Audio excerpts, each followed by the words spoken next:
Halo YouTubers dan salam perporangan Indonesia. Kali ini akan sedikit mengulas mengenai tumpang sari beberapa tanaman, dimana ketika itu petani merasa galau. Disimak terus ya.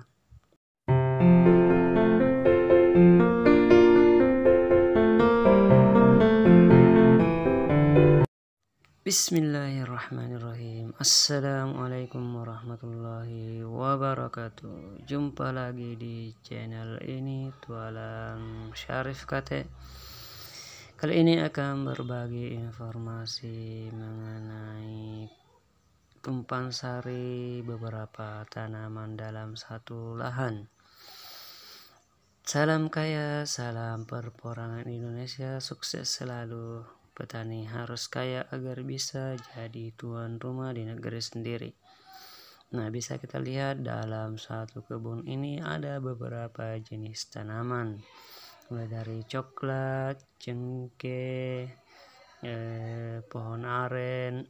Nah, disinilah kadang letaknya kegalauan petani memilih tanaman mana yang harus dikembangkan, karena begitu banyaknya tanaman dalam kebunnya, seperti ada juga umbi, porang, merica, nanas, durian, manggis, dan lain sebagainya. Nah, saat ini kan porang mulai viral, sehingga petani pun harus mengkombinasikan atau mentumpang sarikan beberapa tanaman tersebut.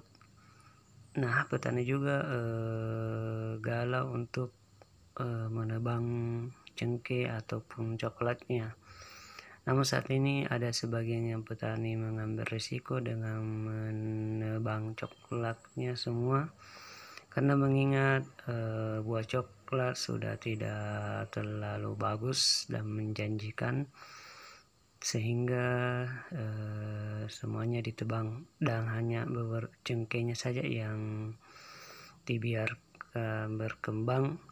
Namun sebagian petani juga tetap membiarkannya tumbuh, mengingat waktu untuk menanam atau menunggu untuk berbuah cengkeh misalnya itu butuh waktu yang lama, sekitar paling lambat itu kalau menurut pengalaman selama ini paling lambat 10 tahunan, sehingga untuk menunggu tersebut ya mesti bersabar.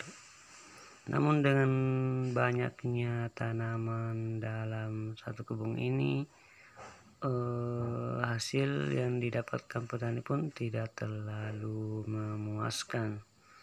Nah, ini tergantung dari petaninya sendiri, apakah kalkulasi yang dipakai itu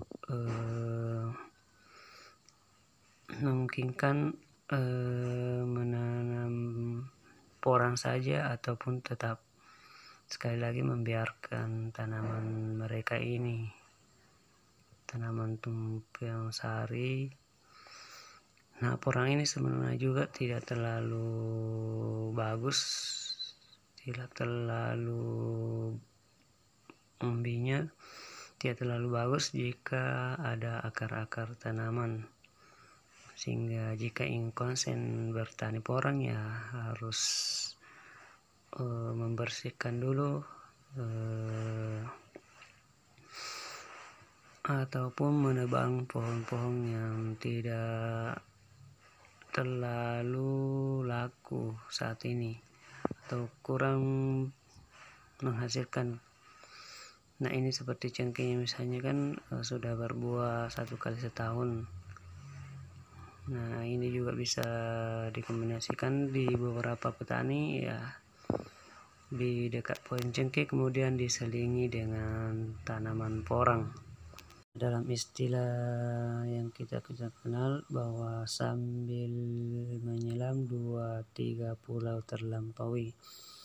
Nah, inilah coba kita harus ubah mindset ini, bahwa petani harus bergerak cepat begitu ada yang menjanjikan potensial, maka sebenarnya itulah yang harus dikejar agar kehidupan petani jadi kaya, bisa lebih baik, dan apa yang selama ini diistilahkan sejahtera itu benar-benar bisa terwujud. Nah, seperti ini gambarannya.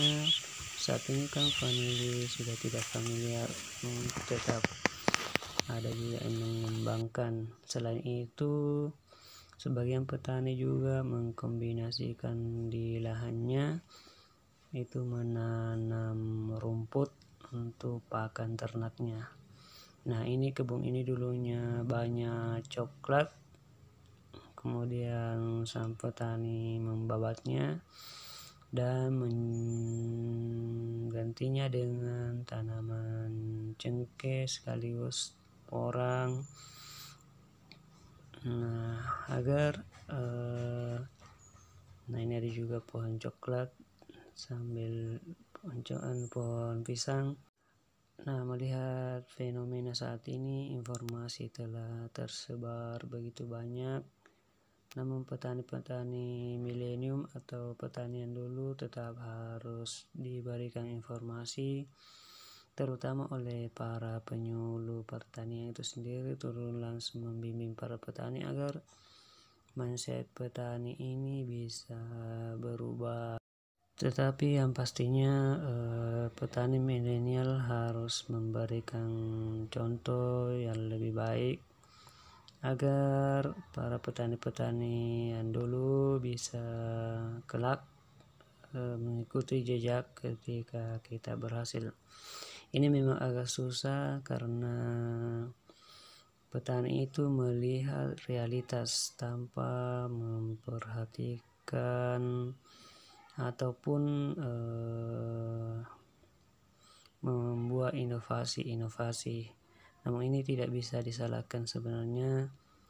Intinya petani milenial ataupun petani yang mengenal YouTube ataupun informasi harus memberikan contoh yang terbaik. Semoga ini bermanfaat. Salam perperangan Indonesia. Jika channel ini merasa bermanfaat, silakan like, share, komen, dan tanda loncengnya.